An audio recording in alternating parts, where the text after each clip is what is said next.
প্রায় খেয়াল করে দেখছি আমার যুবক ভাইদেরকে, টাইগার, স্প্রেড, আপনার সারফেস, লাক্স সাবান, আপনার ফেয়ার লাভলি, ইউনিলিভারের মালগুলা যাদের দোকান আছে দয়া করে আল্লাহর ওয়াস্তে এই মাল আর কিনবেন না, আল্লাহর ওয়াস্তে এই মাল আর কিনবেন না। আপনি জানেন আপনি এই মাল কিনে আপনি ইসরায়েলের কাফেরকে সাহায্য করছেন। আপনার প্রত্যেকটা মালের থেকে ইসরায়েলের কাছে প্রফিট যাচ্ছে। আপনি জানেন আপনার প্রত্যেকটি আপনি একটি সাবান বিক্রি করছেন 10 টাকা দিয়ে, সেখান থেকে 1 টাকা বা তার চেয়ে বেশি বা কম ইসরায়েলের কাছে তাদের অ্যাকাউন্টে চলে যাচ্ছে। তার মানে আপনি ব্যবসা করে তাদেরকে টাকা জোগাড় দিচ্ছেন, সেই টাকা দিয়ে আজকে আল্লাহর জমিনের মুসলমানের যেই কাবা আমার রসুলের প্রথম কাবা ছিল ফিলিস্তিনের মসজিদুল আকসা, যেই মসজিদুল আকসাতে আপনার ব্যবসার সাহায্যের টাকা দিয়ে আক্রমণ করছে রাত দিন, যে টাকা দিয়ে আমার ইমানদার মুসলমানদেরকে রাত দিন নিষ্পাপ শিশুকে হত্যা করছে তারা। আপনি কেন এইভাবে কেন কিনবেন, কেন আপনি বিক্রি করবেন? আল্লাহর ওয়াস্তে কোন দোকানে আজ থেকে ইসরায়েলের কোন পণ্য, অর্থাৎ 1 নম্বর আপনারা জানেন ইউনিলিভারের মাল যেটা আছে এটা হচ্ছে ইসরায়েলের পণ্য। আল্লাহর ওয়াস্তে দয়া করে ইসরায়েলের মাল এটা ঠিক না, ইসরায়েলের মাল হয় কিনা যাচাই বাছাই করে কিনবেন। সম্মানিত হাজিরিন, এরপরে আপনারা যার শব্দ অনুযায়ী একটা ফিলিস্তিনের পতাকা প্রত্যেকের হাতে নেওয়ার জন্য চেষ্টা করবেন। লাইব্রেরিতে ফিলিস্তিনের পতাকা পাওয়া যাবে, প্রত্যেকে একটা করে ফিলিস্তিনের পতাকা হাতে নিয়ে কালকে আমরা এখান থেকে ইনশাআল্লাহ ফিলিস্তিনি ভাইদের পক্ষে কথা বলবো। কারণ কিয়ামতের দিন বলতে পারে আল্লাহ ফিলিস্তিনের জমিনে আমার যাওয়ার শক্তি ছিল না, শক্তি থাকলে যেতাম, কিন্তু আমি আমার বাংলার জমিনে বসে আমি মসজিদের ইমামকে সহ নিয়ে ফিলিস্তিনিদের পক্ষে একদিন কথা বলেছিলাম, ফিলিস্তিনিদের পক্ষে আমি একদিন আমার শক্তিকে সামর্থ্যকে কাটিয়েছিলাম। আল্লাহ সে আমাকে মাফ করো, সেই দিন কিয়ামতের কঠিন দিনে আপনাকে সেই বুঝলে মাফ করতে পারে। আর যদি আপনি বসে থাকেন ধরে, এটা হচ্ছে আমি আবার বলছি গাজওয়াতুল হিন্দ, যে যুদ্ধের সূচনা এখান থেকে হবে, এই যুদ্ধ আর বন্ধ হবে না। এই যুদ্ধে একেবারে আপনাকে ইমানদারের সর্বোচ্চ কাতারে শামিল করবে যারা যুদ্ধে শরীক হবে। এই জন্য কোনো ইমানদার ছাড়া, ইমানদার হলে এই যুদ্ধে শরীক না হয়ে পারবেন না। দয়া করে আগামীকাল শনিবারের এই মিছিলে সবাইকে শরীক খাওয়ার জন্য আহ্বান করে, ইসরায়েলের পণ্যকে বর্জন করে, ইসরায়েলের পণ্যকে লাথি মেরে, প্রয়োজনে ইসরায়েলের পণ্যকে আপনারা ফায়ার করে দিয়ে ভিডিও করে ফেসবুকে দিবেন, এটা আপনার জন্য জিহাদ। আপনি জানেন নেতানিয়াহু এই ইসরায়েলের এই কাফেরের ছবিটা আপনার ফেসবুকে বিক্রি করে ছাড়াটা একটা জিহাদ। কারণ এটা সোশ্যাল মিডিয়ার যুগ, এই যুগে এখানেও আপনার জন্য জিহাদ হয়। আর কিছু এজেন্ডা আছে আমার বাংলার জমিনে, আলেম নামের কুলাঙ্গা জালেম আছে, জমশেদ মজুমদার আছে, একটা কথা বলতে খুব সুন্দর বলে, এইভাবে কয়েকটা আলেম আছে, তারা ভিতরে ইসরায়েলের এজেন্ডা এই দেশে বাস্তবায়ন করার জন্য কাজ করে, কিন্তু এটা আমরা বুঝি না। এই বর্তমানে যুগে ফিলিস্তিনিদের পক্ষে কথা বলতে এই মিছিলে সামিল হওয়া আপনার ইমানদারের পরিচয়। যদি আপনার ইমান না থাকে আপনি যাবেন না। দ্বিতীয় নম্বর হচ্ছে আমি প্রায় খেয়াল করে দেখছি আমার যুবক ভাইদেরকে, টাইগার, স্প্রেড, আপনার সারফেস, লাক্স সাবান, আপনার ফেয়ার লাভলি, ইউনিলিভারের মালগুলা যাদের দোকান আছে দয়া করে আল্লাহর ওয়াস্তে এই মাল আর কিনবেন না, আল্লাহর ওয়াস্তে এই মাল আর কিনবেন না। আপনি জানেন আপনি এই মাল কিনে আপনি ইসরায়েলের কাফেরকে সাহায্য করছেন। আপনার প্রত্যেকটা মালের থেকে ইসরায়েলের কাছে প্রফিট যাচ্ছে। আপনি জানেন আপনার প্রত্যেকটি আপনি একটি সাবান বিক্রি করছেন 10 টাকা দিয়ে, সেখান থেকে 1 টাকা বা তার চেয়ে বেশি বা কম ইসরায়েলের কাছে তাদের অ্যাকাউন্টে চলে যাচ্ছে। তার মানে আপনি ব্যবসা করে তাদেরকে টাকা জোগাড় দিচ্ছেন, সেই টাকা দিয়ে আজকে আল্লাহ জমিনের মুসলমানের যেই কাবা আমার রসুলের প্রথম কাবা ছিল ফিলিস্তিনের মসজিদুল আকসা, যেই মসজিদুল আকসাতে আপনার ব্যবসার সাহায্যের টাকা দিয়ে আক্রমণ করছে রাত দিন, যে টাকা দিয়ে আমার ইমানদার মুসলমানদেরকে রাত দিন নিষ্পাপ শিশুকে হত্যা করছে তারা। আপনি কেন এইভাবে কেন কিনবেন, কেন আপনি বিক্রি করবেন? আল্লাহর ওয়াস্তে কোন দোকানে আজ থেকে ইসরায়েলের কোন পণ্য, অর্থাৎ এক নম্বর আপনারা জানেন ইউনিলিভারের মাল যেটা আছে এটা হচ্ছে ইসরায়েলের পণ্য। আল্লাহর ওয়াস্তে দয়া করে ইসরায়েলের মাল এটা ঠিক না, ইসরায়েলের মাল হয় কিনা যাচাই বাছাই করে কিনবেন। প্রয়োজন আপনার যদি স্প্রেড একটু বেশি লাগে, পছন্দ লাগে, আপনি আল্লাহর দিকে এটা আপনি এটাকে কি করতে পারবেন না, বাদ দিতে পারবেন না, অন্য কিছু খান, অভ্যস্ত করেন অন্য কিছু, এগুলো খাবেন না আল্লাহর ওয়াস্তে। স্প্রেড, আপনার টাইগার, এইভাবে অনেকগুলো তাদের পণ্য আছে এই জমিনে। আমার বাংলাদেশে বেশি বিক্রি হয় এটা। আমার বাংলার মানুষ ইন্ডিয়ার মাল, ইসরায়েলের মাল, এগুলো আমার বাংলাদেশের মানুষকে বর্জন করায় এই মনে করি, আমরা ওয়াজিব মনে করি। কারণ তারা সবসময় মুসলমানের বিপক্ষে ইমানদারকে হত্যা করতে থাকে। সম্মানিত হাজিরিন, এরপরে আপনারা যার শব্দ অনুযায়ী একটা একটা ফিলিস্তিনের পতাকা প্রত্যেকের হাতে নেওয়ার জন্য চেষ্টা করবেন। ফুলতলে গেলে লাইব্রেরিতে ফিলিস্তিনের পতাকা পাওয়া যাবে। প্রত্যেকে একটা একটা করে ফিলিস্তিনের পতাকা হাতে নিয়ে কালকে আমরা এখান থেকে ইনশাআল্লাহ ফিলিস্তিনি ভাইদের পক্ষে কথা বলবো। কারণ কিয়ামতের দিন বলতে পারে, আল্লাহ, ফিলিস্তিনের জমিনে আমার যাওয়ার শক্তি ছিল না, শক্তি থাকলে যেতাম, কিন্তু আমি আমার বাংলার জমিনে বসে আমি মসজিদের ইমামকে সহ নিয়ে ফিলিস্তিনিদের পক্ষে একদিন কথা বলেছিলাম। ফিলিস্তিনিদের পক্ষে আমি একদিন আমার শক্তিকে সামর্থ্যকে কাটিয়েছিলাম। আল্লাহ সে আমাকে মাফ করো। সেই দিন কিয়ামতের কঠিন দিনে আপনাকে সেই মুসলিম মাফ করতে পারে। আর যদি আপনি বসে থাকেন ধরে, এটা হচ্ছে, আমি আবার বলছি, গাজওয়াতুল হিন্দ যে যুদ্ধের সূচনা এখান থেকে হবে, এই যুদ্ধ আর বন্ধ হবে না। এই যুদ্ধে একেবারে আপনাকে ইমানদারের সর্বোচ্চ কাতারে শামিল করবে, যারা যুদ্ধে শরীক হবে। এই জন্য কোনো ইমানদার ছাড়া, ইমানদার হলে এই যুদ্ধে শরীক না হয়ে পারবেন না। দয়া করে আগামীকাল শনিবারের এই মিছিলে সবাইকে শরীক খাওয়ার জন্য আহ্বান করে, ইসরায়েলের পণ্যকে বর্জন করে, ইসরায়েলের পণ্যকে লাথি মেরে, প্রয়োজনে ইসরায়েলের পণ্যকে আপনারা পায়ের তলে দিয়ে ভিডিও করে ফেসবুকে দিবেন। এটা আপনার জন্য জিহাদ। আপনি জানেন নেতানিয়াহু এই ইসরায়েলের এই কাফেরের ছবিটা আপনার ফেসবুকে বিক্রি করে ছাড়াটা একটা জিহাদ। কারণ এটা সোশ্যাল মিডিয়ার যুগ। এই যুগে এখানেও আপনার জন্য জিহাদ হয়। আর কিছু এজেন্ডা আছে আমার বাংলার জমিনে, আলেম নামের কুলাঙ্গা জালেম আছে, শমশেদ মজুমদার আছে, একটা কথা বলতে খুব সুন্দর বলে, এইভাবে কয়েকটা আলেম আছে, তারা ভিতরে ইসরায়েলের এজেন্ডা এই দেশে বাস্তবায়ন করার জন্য কাজ করে। কিন্তু এটা আমরা বুঝি না। মুসলমানের ইমানের প্রাণ কেন্দ্র, ইমানদারের কেন্দ্রবিন্দু হচ্ছে এই মসজিদুল আকসা। অবাক করা একটা বিষয় দেখলাম, ফিলিস্তিনের মাঝে একজন ইমানদার, একজন ভাইকে দেখলাম অনেকজন বাহিনীর সামনে বন্দুক সহ, অস্ত্র সহ বাহিনীর সামনে সে একা লড়াই করে কয়েকজন বাহিনীকে আমি নিজের চোখে দেখলাম মারতেছে। আল্লাহ, আমি অবাক হয়ে গেছি। আমি এটা সেভ করে রেখেছি। ইসরায়েলের ওই কুলাঙ্গার সেনাবাহিনী কমপক্ষে 210 জন সামনে আছে।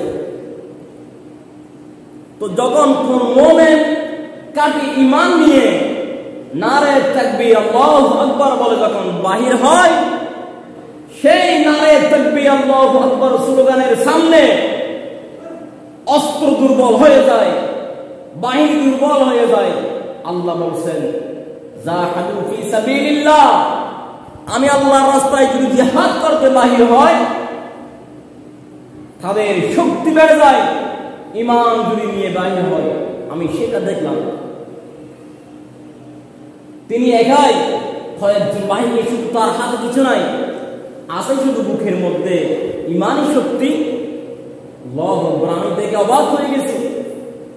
কয়েকজন সেনাবাহিনী, তিনি একজনে, অথচ বিশ্বের মাঝে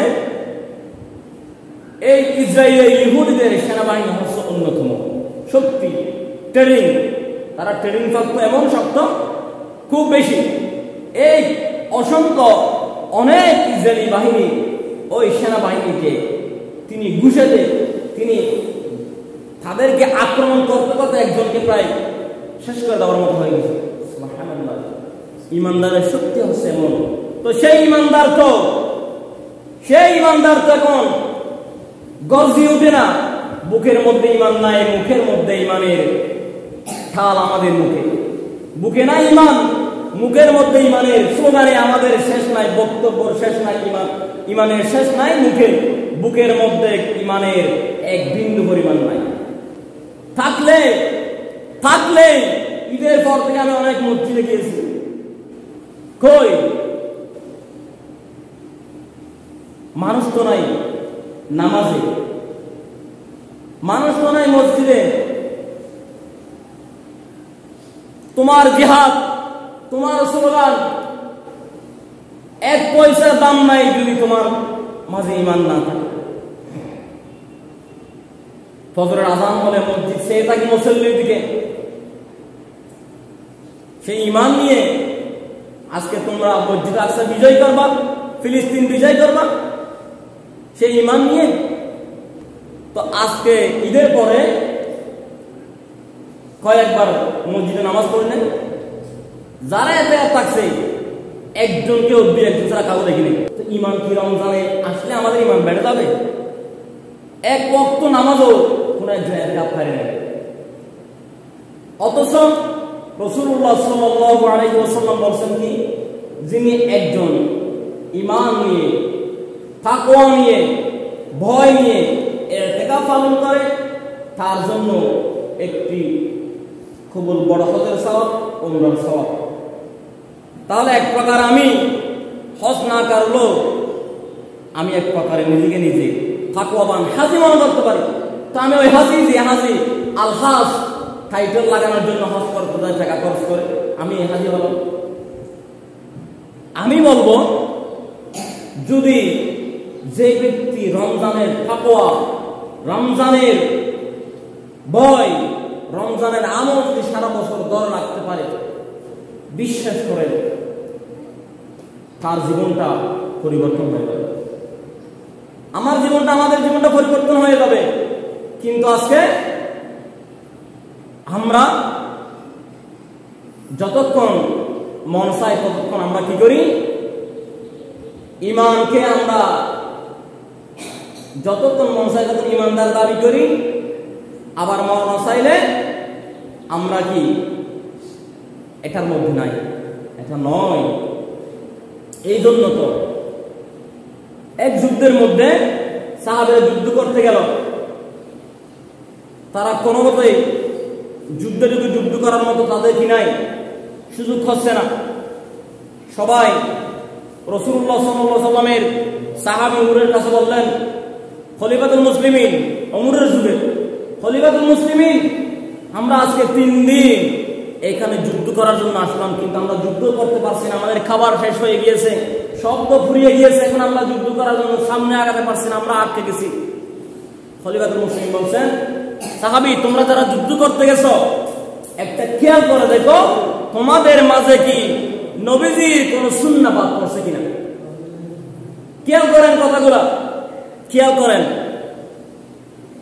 খলিফাতুল মুসলিমিনকে যখন জিজ্ঞেস করলো, খলিফাতুল মুসলিমিন, আমরা তো যুদ্ধ করতে আসলাম আজকে 3 দিন, কিন্তু আমরা যুদ্ধ করতে পারছি না।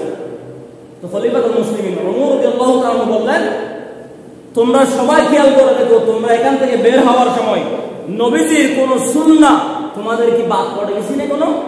সুবহানাল্লাহ। খলিফাতুল মুসলিমিন সেখান থেকে খবর দিলেন, সবাই খেয়াল করে দেখলেন কি কারো মাঝে মিসওয়াকের সুন্নাহ বাদ পড়ে গেছে, কারো কাছে সেই দিনে মিসওয়াক করার সুন্নাহটা নাই। মিসওয়াকটা রাসূল পাক সাল্লাল্লাহু আলাইহি ওয়াসাল্লামের অন্যতম সুন্নাহ। এখন উমরের কাছে বললেন, খলিফাতুল মুসলিমিন, আমাদের মাঝে একটা সুন্নাহ বাদ পড়ে গেছে, আমরা দেখছি কারো কাছে মিসওয়াকটা নাই।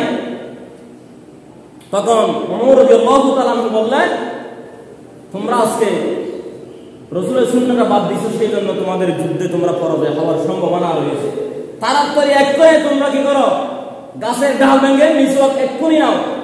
সব সাহাবী যখন দূরে দূরে গাছের ডাল ভেঙে মিসওয়াক নেওয়া শুরু করলো, মিসওয়াক তোমরা গাছের ডাল ভেঙে মিসওয়াক নিয়ে মিসওয়াক করতে করতে যুদ্ধের ময়দানের দিকে যাও। খলিফাতুল মুসলিমিন সেদিক থেকে খবর দিল, সমস্ত সাহাবী মিসওয়াক নিয়ে মিসওয়াক করতে করতে যখন যুদ্ধের ময়দানের দিকে গেল, আল্লাহ পাক সুবহানাহু ওয়া তাআলার সাহায্য এসে গেল। সমস্ত কাফের বেঈমান মুরতাদ ভয়ে বাঘের মতো দৌড়িয়ে পালিয়ে গেল। সবাই ভাবল কি ওরা 3 দিন পর্যন্ত দুর্বল হয়ে গেছে, এখানে কি করতে পারে নাই, যুদ্ধের জন্য তারা সাহস করতে পারে নাই। আজকে হঠাৎ তারা গাছের ডাল ভেঙে তারা চাপিয়ে চাপিয়ে খেয়ে নিচ্ছে।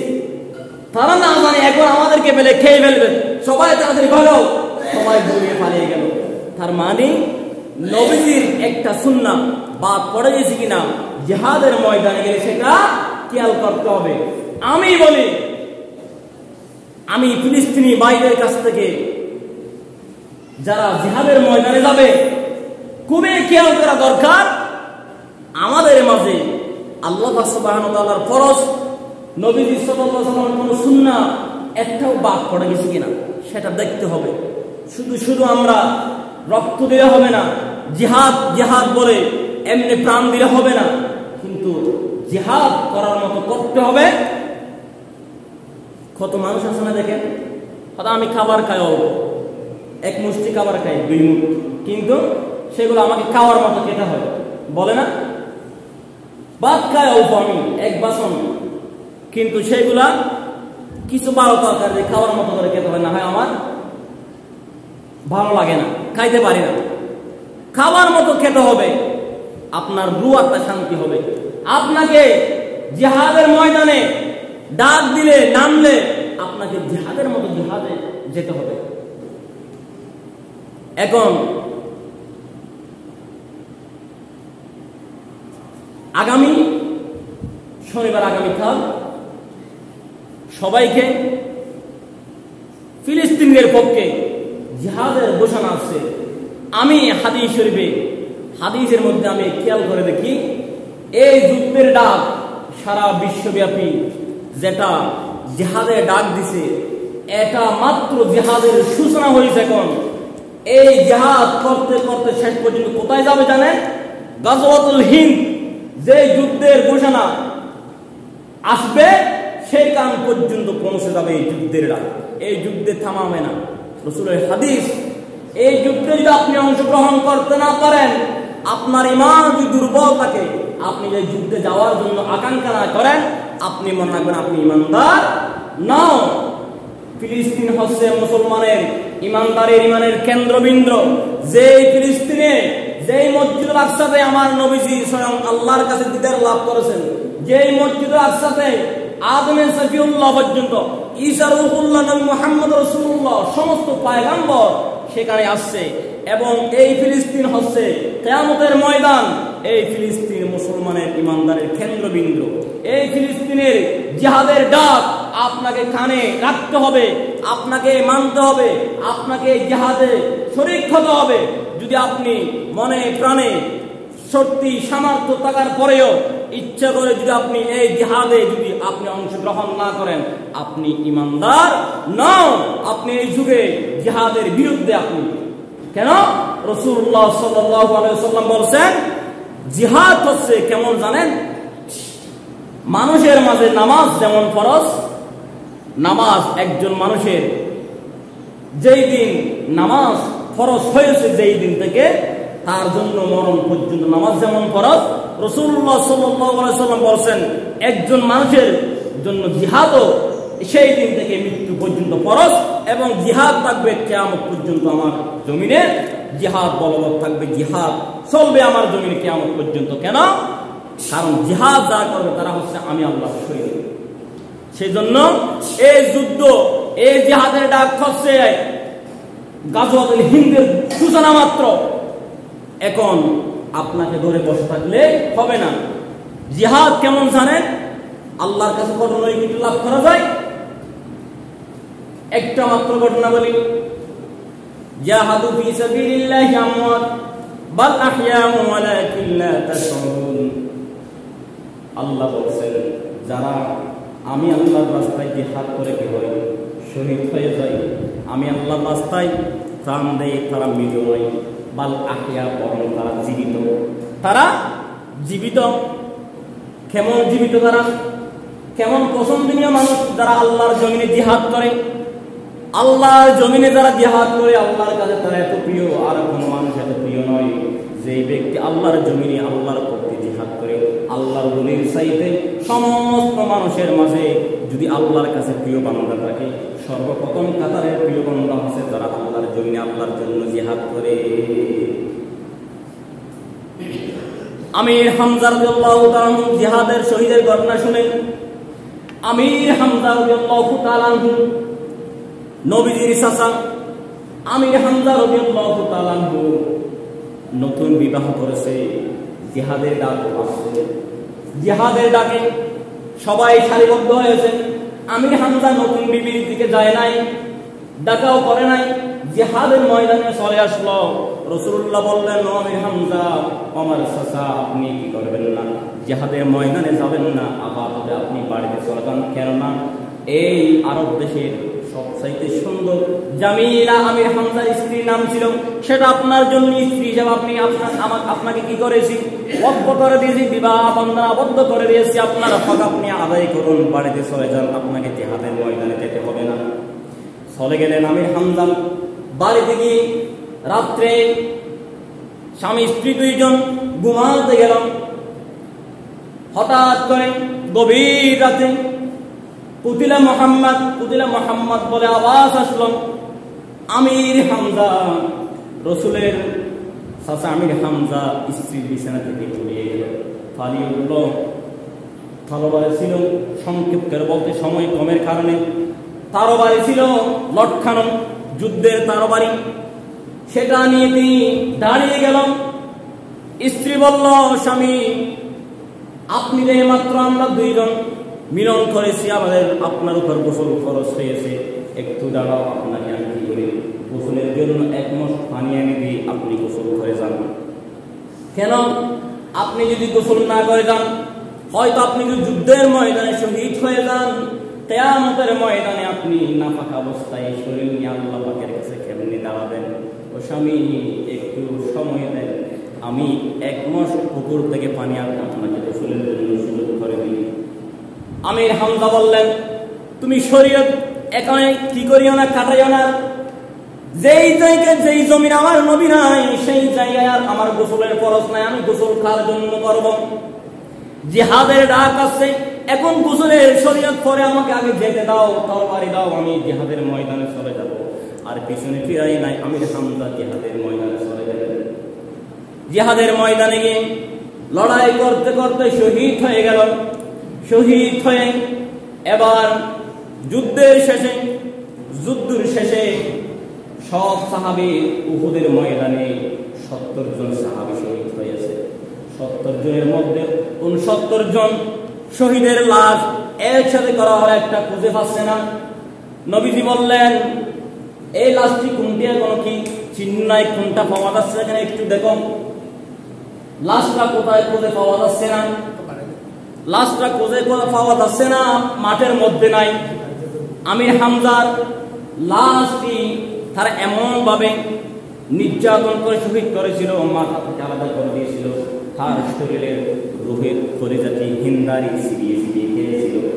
কিন্তু পা মাথা এখানে তো যুদ্ধের ময়দানে থাকার কথা, কিন্তু কিছু নাই, লাশটি খুঁজে পায় না।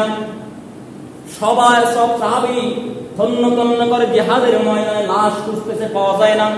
রাসূলুল্লাহ এদিকে আহত। এবার এইদিকে আমির হামজার স্ত্রী এসে বললাম, রাসূলুল্লাহর কাছে চলে আসলেন, ইয়া রাসূলুল্লাহ, আমি আমির হামজার স্ত্রী, আপনি তো জানেন, আপনি তো নিজেই বলেছেন যারা যুদ্ধের ময়দানে শহীদ হয় তাদেরকে বিনা গোসলে দাফন করা হয়, তাদেরকে বিনা গোসলে রক্ত সহ যেই জামা থাকে, গায়ের মধ্যে রক্ত থাকে, মাটি থাকে, জিহাদের সমস্ত কিছু নিয়ে কবরের মধ্যে দাফন করা হয়। ইয়া রাসূলুল্লাহ, এখন আমার স্বামী তো সেইভাবে দাফন করতে পারবেন না। জিহাদের ময়দান থেকে যারা শহীদ হয় তারা তো রক্ত নিয়ে আল্লাহর দরবারে উঠবে। এখন আমার স্বামী তো সেইভাবে আল্লাহর দরবারে উঠতে পারবে না। রাসূলুল্লাহ বললেন, কেন, কি হয়েছে? ইয়া রাসূলুল্লাহ, আমার স্বামী, আমরা স্বামী স্ত্রী মিলন করার পরে কিন্তু আমার স্বামী কুতিলা মুহাম্মদ বলে যখন আওয়াজ শুনেছে, আমার স্বামী আর গোসল করে নাই, আমার দিকে তাকা নাই, তরবারি নিয়ে মাঠের দিকে দৌড় দিয়েছে, কিন্তু আর আমার স্বামী ঘরে ফিরে যায় নাই। কিন্তু আমার স্বামীকে দয়া করে আপনারা একটু খুঁজে গোসল করে দাফন করবেন, যেন কিয়ামতের ময়দানে আমি আমার স্বামীকে শহীদ হিসেবে খুঁজে নিতে পারি। সুবহানাল্লাহ, কেমন স্ত্রী! এই কথা বলার পরে রাসূলুল্লাহ হতাশ হয়ে গেলেন। সবাই মনে করলেন আমির হামজার লাশটি তারা যেন নাকি মক্কার জমিনে যেখানে কাফেরদের বাড়ি সেখানে নাকি নিয়ে গিয়েছে। আমাদের এই সময়ে 2024 সাল অঙ্গনের সময় অনেক লাশকে গুম করে ফেলে নাই, অনেক লাশকে গুম করে ফেলেছে, কোনো খবর নাই। ওই সময় সব সাহাবীরা মনে করলো, রাসূলুল্লাহ মনে করলো আমির হামজার লাশ নাকি তারা গোপন করে ফেলেছে, না জানি। এই কথা ভাবতে ভাবতে আল্লাহ পাক আরশ থেকে জিবরাইলকে বললেন, জিবরাইল যাও আমার হাবিবকে জানিয়ে দাও উপরের দিকে তাকাতে বলো, উপরের দিকে তাকাতে বলো। রাসূলুল্লাহ উপরের দিকে তাকিয়ে হাসি দিলেন। এতক্ষণ নিজের দিকে মন মলিন করে আহত শরীর নিয়ে বসে আছে, যখন উপরের দিকে তাকালেন রাসূলুল্লাহ এত সুন্দর করে হাসি দিলেন, সমস্ত সাহাবীরা অবাক হয়ে গেলেন। আমার রাসূল তো এতক্ষণ পর্যন্ত হাসি নাই, এখন উপরের দিকে তাকিয়ে কেন হাসলেন? রাসূলুল্লাহ ডাক দিলেন, ও সাহাবীরা, আমার আমির হামজার লাশ আর খুঁজতে হবে না। আমি দেখছি আকাশে আমির হামজার লাশটি 70,000 ফেরেশতারা বাইতুল মুকাদ্দাস, বাইতুল মামুর, যে মসজিদে আরশের নিচে অবস্থিত আসমানে, যেখানে ফেরেশতারা একবার জীবনে একজন ফেরেশতা যেই মসজিদে একবার ঢুকতে পারবে কিয়ামতের ময়দানে 70,000 ফেরেশতা এক কাতারে নামাজ পড়ে, সেই রকম 70,000 কাতার রয়েছে ওই বাইতুল মামুর মসজিদে। সেই মসজিদে সমস্ত ফেরেশতা নিয়ে আমির হামজার লাশকে সেই মাঠে গোসল দিয়ে সমস্ত ফেরেশতারা জিবরাইলের ইমামতিতে নামাজ আদায় করছে। বলেন না সুবহানাল্লাহ, আল্লাহু আকবার। জিহাদের শহীদের কত দাম! আমার নবী দেখেন বাইতুল মামুর মসজিদের ওই ময়দানে আমির হামজার জানাজা হচ্ছে ফেরেশতাদের জিবরাইল ইমামতিতে। এবার জিবরাইল বললেন, ও আল্লাহর নবী একটু অপেক্ষা করুন, জিবরাইল আমির হামজার লাশ এখানে আসবে। আমার নবীজি দেখে ফেরেশতারা গোসল দিয়ে আল্লাহর জান্নাতের পানি দিয়ে, জান্নাতুল ফেরদাউসের পানি দিয়ে গোসল করে আমির হামজার লাশটি ফেরেশতারা জানাজার কাফন দাফন করিয়ে জানাজা পড়ে দ্বিতীয়বার জমিনে নিয়ে আসলো। জমিনে এসে দেখেন সব সাহাবীরা রাসূলুল্লাহ সাল্লাল্লাহু আলাইহি ওয়াসাল্লাম সবাই দেখে টপ টপ করে দাঁড়িয়ে এবং চুল থেকে পানি পড়ে। এবার সবাই আমির হামজার লাশটি সবাই দেখে এবার খুশি হয়ে গেলেন। স্ত্রীকে বললেন, তোমার স্বামীকে আর দুনিয়ায় গোসল দিতে হবে না, আল্লাহর জান্নাতে আল্লাহর রহমতের ফেরেশতারা জান্নাত থেকে পানি দিয়ে জান্নাতি গোসল দিয়ে আগে জানাজার সম্পন্ন করেছে। সুবহানাল্লাহ, সুবহানাল্লাহ। সেটা হচ্ছে জিহাদের শহীদের মূল্য।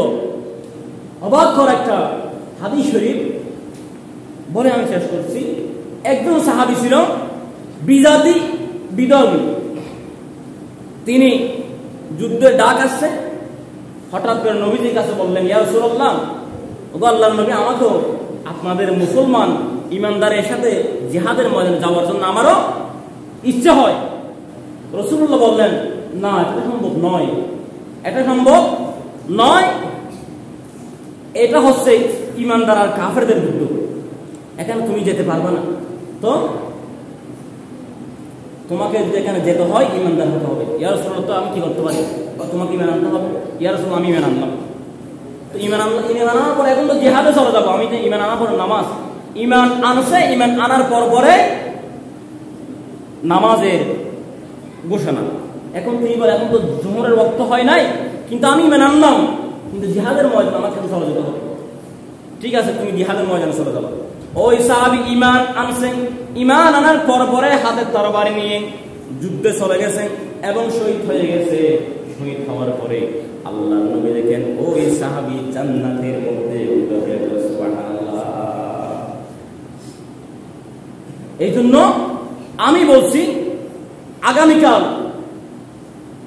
এই ফিলিস্তিনিদের পক্ষে, গাজার পক্ষে, ইসরায়েলি কাফেরদের বিপক্ষে সারা পৃথিবীতে কি হবে? স্লোগান বের হবে, জিহাদের ডাক আসবে। আপনাদেরকে আমি সবাইকে বলছি, একজন ব্যক্তি কি থাকবেন না, ঘরে থাকবেন না, বসে থাকবেন না, সবাই আমাদের সামনে এসে উপস্থিত হবেন।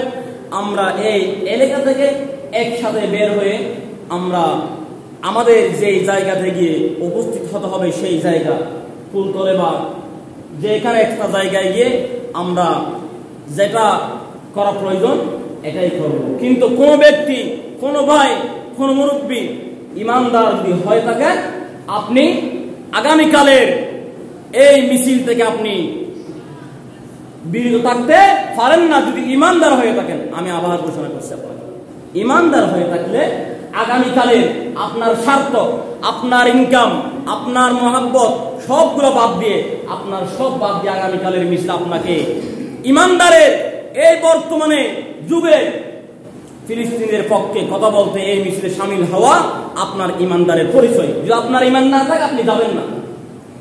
দ্বিতীয় নম্বর হচ্ছে, আমি প্রায় খেয়াল করে দেখছি আমার যুবক ভাইদেরকে টাইগার, স্প্রেড, আপনার সারফেক্স, লাক্স সাবান, আপনার ফেয়ার লাভলি, ইউনিলিভারের মালগুলা যাদের দোকান আছে দয়া করে আল্লাহর ওয়াস্তে এই মাল আর কিনবেন না। আল্লাহর ওয়াস্তে এই মাল আর কিনবেন না। আপনি জানেন আপনি এই মাল কিনে আপনি যে কাফেরকে সাহায্য করছেন, আপনার প্রত্যেকটা মালের থেকে ইসরায়েলের কাছে প্রফিট যাচ্ছে। আপনি জানেন আপনার প্রত্যেকটি, আপনি একটি সাবান বিক্রি করছেন 10 টাকা দিয়ে, সেখান থেকে 1 টাকা বা তার চেয়ে বেশি বা কম ইসরায়েলের কাছে তাদের অ্যাকাউন্টে চলে যাচ্ছে। তার মানে আপনি ব্যবসা করে তাদেরকে টাকা জোগাড় দিচ্ছেন, সেই টাকা দিয়ে আজকে আল্লাহ জমিনের মুসলমানের যেই কাবা আমার রসুলের প্রথম কাবা ছিল ফিলিস্তিনের মসজিদুল আকসা, যেই মসজিদুল আকসাতে আপনার ব্যবসার সাহায্যের টাকা দিয়ে আক্রমণ করছে রাত দিন। যে টাকা দিয়ে আমার ইমানদার মুসলমানদেরকে রাত দিন নিষ্পাপ শিশুকে হত্যা করছে তারা। আপনি কেন এভাবে কেন কিনবেন, কেন আপনি বিক্রি করবেন? আল্লাহর ওয়াস্তে কোন দোকানে আজ থেকে ইসরায়েলের কোন পণ্য, অর্থাৎ 1 নম্বর আপনারা জানেন ইউনিলিভারের মাল যেটা আছে এটা হচ্ছে ইসরায়েলের পণ্য। আল্লাহর ওয়াস্তে দয়া করে ইসরায়েলের মাল এটা ঠিক না, ইসরায়েলের মাল হয় কিনা বাছাই করে কিনবেন। প্রয়োজন আপনার যদি স্প্রেড একটু বেশি লাগে, পছন্দ লাগে, আপনি আল্লাহর দিকে আপনি এটাকে কি করতে পারবেন না, বাদ দিতে পারবেন না। অন্য কিছু খান, অভ্যস্ত করেন অন্য কিছু, এগুলো খাবেন না আল্লাহর ওয়াস্তে। স্প্রেড, আপনার টাইগার, এইভাবে অনেকগুলো তাদের পণ্য আছে এই জমিনে। আমার বাংলাদেশে বেশি বিক্রি হয় এটা। আমার বাংলার মানুষ ইন্ডিয়ার মাল, ইসরায়েলের মাল, এগুলো আমার বাংলাদেশের মানুষকে বর্জন করা মনে করি, কারণ তারা সবসময় মুসলমানের বিপক্ষে ইমানদারকে হত্যা করতে থাকে। সম্মানিত হাজিরিন, এরপরে আপনারা যার সাধ্য অনুযায়ী একটা ফিলিস্তিনের পতাকা প্রত্যেকের হাতে নেওয়ার জন্য চেষ্টা করবেন। ফুলতলে গেলে লাইব্রেরিতে ফিলিস্তিনের পতাকা পাওয়া যাবে। প্রত্যেকে একটা করে ফিলিস্তিনের পতাকা হাতে নিয়ে কালকে আমরা এখান থেকে ইনশাআল্লাহ ফিলিস্তিনি ভাইদের পক্ষে কথা বলবো। কারণ কিয়ামতের দিন বলতে পারে, আল্লাহ ফিলিস্তিনের জমিনে আমার যাওয়ার শক্তি ছিল না, শক্তি থাকলে যেতাম, কিন্তু আমি আমার বাংলার জমিনে বসে আমি মসজিদের ইমামতি সহ নিয়ে ফিলিস্তিনিদের পক্ষে একদিন কথা বলেছিলাম। ফিলিস্তিনিদের পক্ষে আমি একদিন আমার শক্তিকে সামর্থ্যকে কাটিয়েছিলাম। আল্লাহ সেই আমাকে মাফ করো। সেই দিন কিয়ামতের কঠিন দিনে আপনাকে সেই বুঝলে মাফ করতে পারে। আর যদি আপনি বসে থাকেন ধরে এটা হচ্ছে, আমি আবার বলছি, গাজওয়াতুল হিন্দ যে যুদ্ধের সূচনা এখান থেকে হবে। এই যুদ্ধ আর বন্ধ হবে না। এই যুদ্ধে একেবারে আপনাকে ইমানদারের সর্বোচ্চ কাতারে শামিল করবে, যারা যুদ্ধে শরীক হবে। এই জন্য কোনো ইমানদার ছাড়া, ইমানদার হলে এই যুদ্ধে শরীক না হয়ে পারবেন না। দয়া করে আগামীকাল শনিবারের এই মিছিলে সবাইকে শরীক খাওয়ার জন্য আহ্বান করে, ইসরায়েলের পণ্যকে বর্জন করে, ইসরায়েলের পণ্যকে লাথি মেরে, প্রয়োজনে ইসরায়েলের পণ্যকে আপনারা পায়ের তলে দিয়ে ভিডিও করে ফেসবুকে দিবেন। এটা আপনার জন্য জিহাদ। আপনি জানেন নেতানিয়াহু এই ইসরায়েলের এই কাফেরের ছবিটা আপনার ফেসবুকে বিক্রি করে ছাড়াটা একটা জিহাদ। কারণ এটা সোশ্যাল মিডিয়ার যুগ। এই যুগে এখানেও আপনার জন্য জিহাদ হয়। আর কিছু এজেন্ট আছে আমার বাংলার জমিনে, আলেম নামের কুলাঙ্গা জালেম আছে, জমশেদ মজুমদার আছে, একটা কথা বলতে খুব সুন্দর বলে। এইভাবে কয়েকটা আলেম আছে, তারা ভিতরে ইসরায়েলের এজেন্ডা এই দেশে বাস্তবায়ন করার জন্য কাজ করে, কিন্তু এটা আমরা বুঝি না। এই জন্য এই জমশেদ মজুমদার মধু বিক্রি, মধুবিহারী মধু ক্রয় করে, আপনারা একটু ইউটিউবে সার্চ করলে দেখবেন। ওর মাল ক্রয় করা থেকে বিরত থাকবেন।